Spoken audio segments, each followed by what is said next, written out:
cafe has come to an end.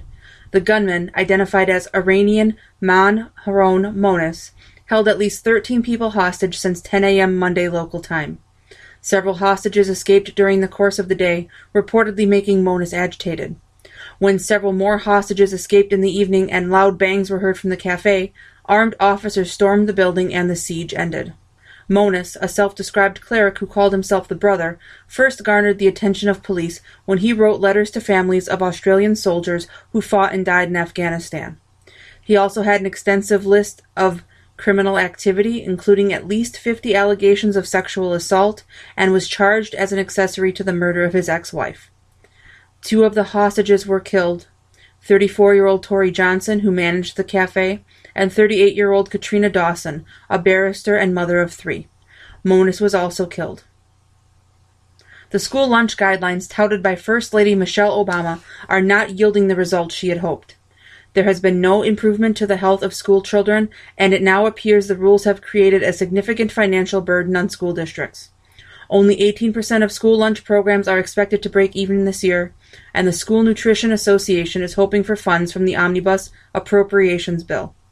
SNA CEO Patricia Montague explains, quote, "The USDA's regulations were well intended, but they have resulted in unintended adverse consequences. Since the new standards took effect, 1.5 million dissatisfied students have given up on school meals, taking their lunch money with them. The financial impact is crippling some school meal programs and limiting their ability to invest in the kind of innovative, appealing menus that can entice students back to the cafeteria. The omnibus bill does not offer relief from the nutritional standards, however. This relief would have been in the form of waivers allowing school districts to opt out of the guidelines if they fell short on food budgets for a period of 6 months. Since 1969, the number of students receiving free lunch has steadily increased to just over 60%, while the number of students receiving reduced-cost school lunch has remained steady at just under 10%.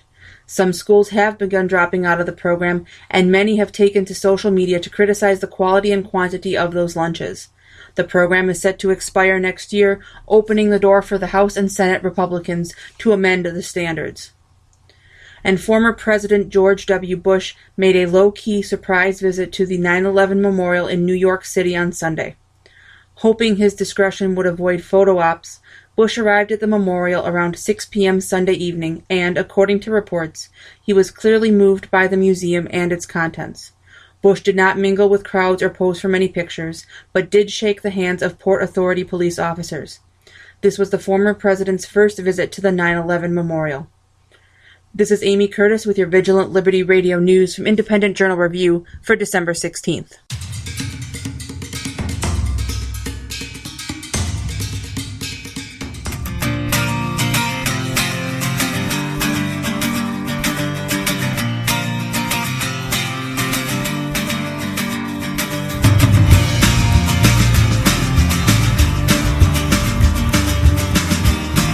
Hi everyone, welcome back. We have Watson Prunier here from Battle for Freedom on Vigilant Liberty Radio. Got Jess in the background keeping me in control, and as well as my brother from another mother, Mike Miller, on the line. And we are glad that you are still tuned. You can call in, like Mike did, at 412-567-6879. And we'd love to hear from you.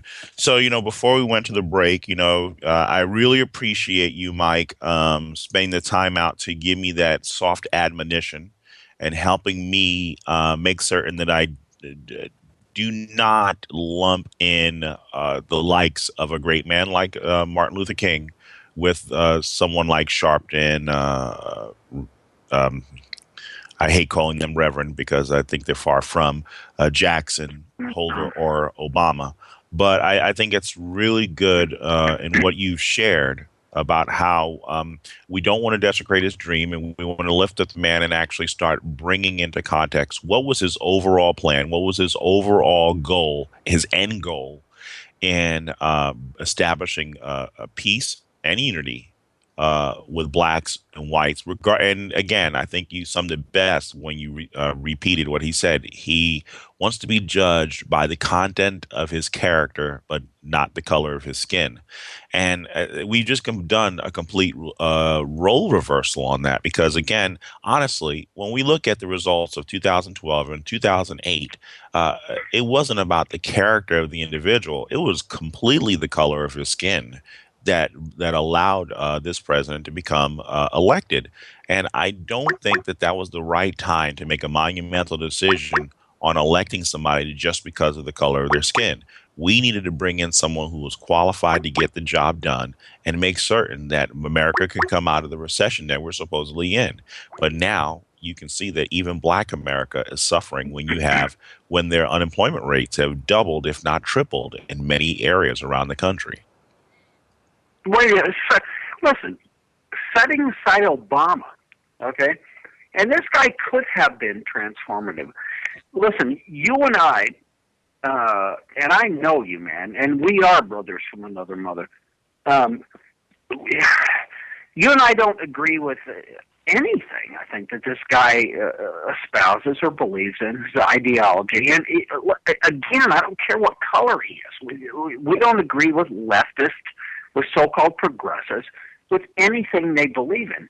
But setting that aside, setting him aside, this guy was in a position, was uniquely in a position for the first time in American history to, to quote him, fundamentally transform America. Not the way he's wanted to do it, the way he's tried to do it, the way he's kind of doing it, but at least racially, okay, at least racially. He could have bridged that gap. But he chose instead to widen the gap, man. And he widened the gap not only racially, he widened it as it relates to economic status and everything else. And again, MLK, that's not what he was all about. And man, it's incredible the damage that Barack Obama has done to this country. And, my fear, and you've heard me talk about this on my show and the Mine and Howsam show, I've written about it. One wonders when this guy is gone, and he's going to be gone. He's going to be gone. Man, putting that toothpaste back in the tube. He's bad news. He's been bad news as it relates to this. And I just wonder. Well, and I mean, and agreed on the whole idea of him being bad news because here he comes selling this package of hope and change, and none of it has manifested outside of the fundamental transformations we're seeing in the country right now. But one of the things that I thought would have been, okay, so we made a historic achievement. We've elected the first Black president. So we're supposedly at this new era, this new stage in American history that we have the first Black president. So we can't undo that's happening. But you would think that even later, we're starting to make more changes. We're starting to see major improvements that are going on around the world, still in the areas of government. But because the narrative of liberal progressives and of the likes of this president and his administration, they continue to beat the victimization drum. But they don't seem to recognize that they're the ones who are making other people victims. His signature healthcare plan is devastating millions of Americans. But the one I thought was the greatest form of not bigotry, but hypocrisy was, okay, so last month, Tim Scott becomes the first Black senator in South Carolina. So you would think, okay, this is great. This is phenomenal, right? But let's look at the statements from Black America and the liberals and the progressives. Oh yeah, if you're a Black Uncle Tom, white people will vote for you. First Black senator elected by popular vote in the South. You're not the first Uncle Tom. Clarence Thomas wins. LOL. Nikki Haley wins the South Carolina. Tim Scott, Uncle Tom. His His ass is black. Lindsey Graham too. Okay, Ugh, I hate Watson, the world. These are the dude, you statements and that I, we're hearing right now from right? the people You who and are I supposed to both, be part of the environment of change and improvement and hope. but you and I both Rick, know, okay, when a black and or a woman, by the way, particularly an attractive woman, when they stray from the liberal plantation, either as they grow and realize they were wrong in the first place, or they were born there, if you will, outside the liberal plantation, they're castigated. Blacks are called Toms, Uncle Toms, Oreos, and worse. That's not to be tolerated because we love the word narrative, and it's right. They don't. They being black conservatives. I mean, just go down the list.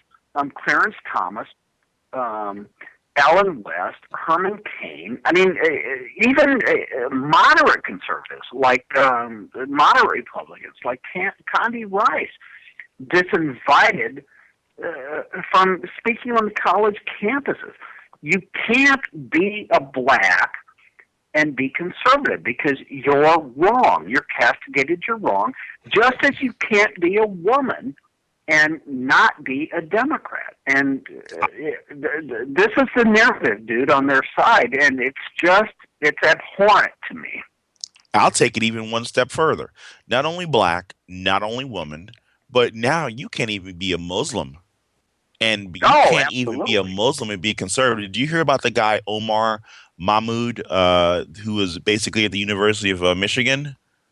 So this guy No, basically does no, no, this no. thing. He says he does this thing called "Do the Left Thing." He does this. It's a satirical column dubbed "Do the Left Thing," and it was basically written, and he was poking a phone at people, poking fun at people who constantly perceive, the microaggressions. Yeah, I'll say that 5 times fast.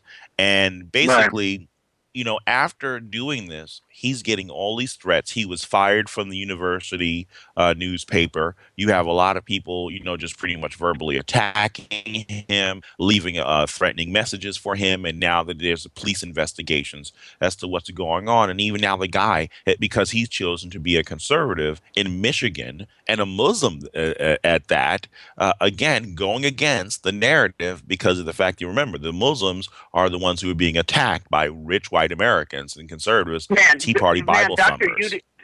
Dr. UD Jasser, he's been on, he's been all over the place, Fox News, wherever have you. Um, when conservative, that's, I don't know what to call them, conservative Muslims, but speak out, they speak against the narrative of the Muslim community. And when I say against the narrative of the Muslim community, that's to say that whenever something like Sydney happens, whenever something like, Fort Hood Pakistan. happened or whatever have you, like, it's crickets, right? Housen and I talked about this on the show today. I mean, they just they fold up like a cheap lawn chair, and it's just yeah, dude, you're right Well, on. and when you see things like this, it's frustrating because of the fact, what I wanted to talk about today is just the whole idea of rebuilding America in a post hope and change mess. But it's like we Yeah, can't even get to the rebuilding process if everybody's not working with the same tools. If everybody's not working with the same plans, we can't move America in the right direction. If a certain segment of America gets higher privileges, and this is not white privilege, I'm going to talk about liberal privilege slash black privilege slash whatever other privilege that basically says that we're going to elevate our cause higher than the needs and the benefits of the rest of America. That's a problem. And we're not operating from the same drawing board. We and can't rebuild you know America what? when there's double standards. To your point, privilege has actually moved to the other side. Forget about white, and you nailed it. Man. Forget about white privilege or whomever privilege, people of money or success. The privilege now seems to be shifting towards those who are are part of the permanent underclass. Because you don't make enough money, or because you don't believe in whatever have you, then it is incumbent upon the government, it's incumbent upon taxpayers to pay your way. And it continues to grow. I mean, geez, man, I've talked about it multiple